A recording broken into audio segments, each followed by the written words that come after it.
पांचाली हाथ जोड़ करके तरसीली नजरों से तुझे देख रही थी, जब दूसरा संचीर खींच रहा था, तब तेरा धर्म कहां गया था?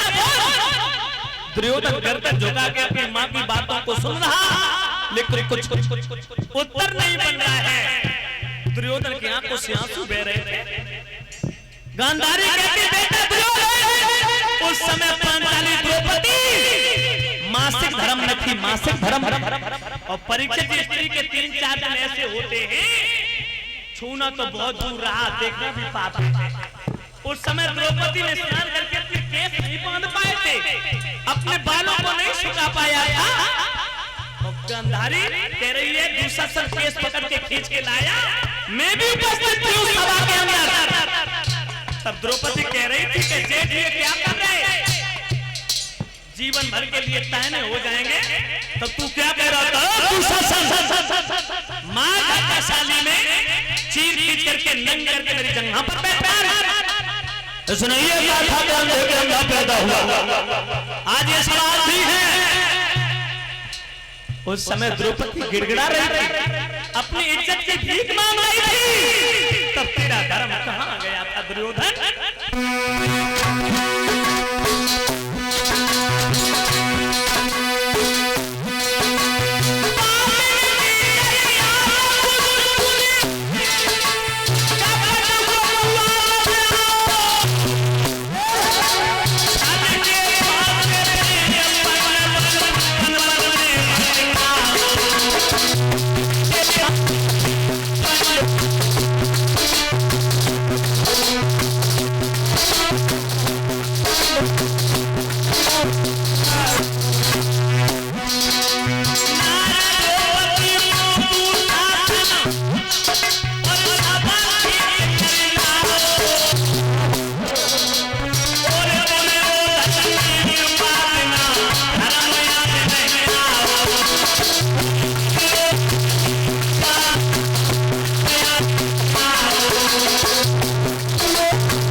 वो बात तुझे याद है दुर्योधन?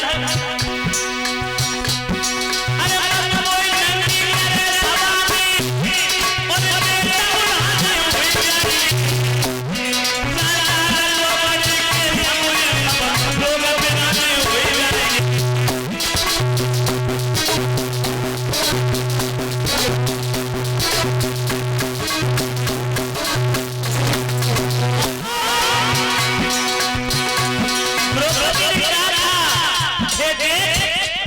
ये क्या कर रहे हो?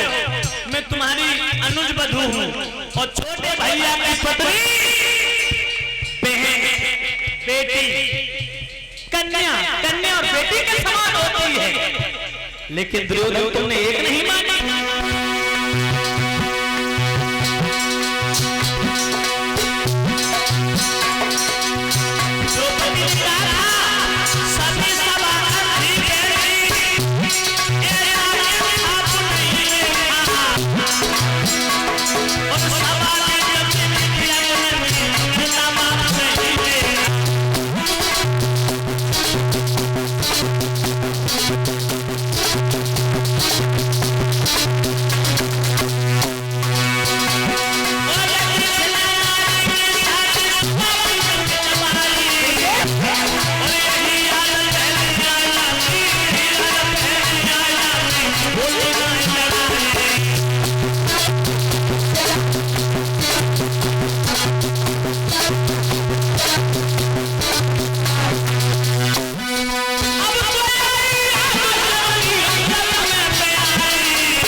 सभी सभा अंधी बैठी है, साहब नहीं देखा, भरी सभा में बिटिया को नंगी करता बाप नहीं देखा।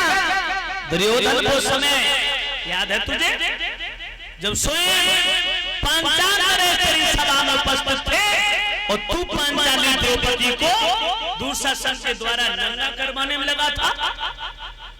हे बेटा दुर्योधन, तेरी वजह से मेरी गोद सोनी हुई है, मेरा सारा कुटुंब नष्ट हो चुका है, मैं अंधा केवल बचे हैं, एक घूंट पानी देने वाला नहीं मेरे वंश में कोई बचा, कोई रहा, तो सबका कारण केवल केवल तू है, ये सारे प्रयास का कारण केवल तू है।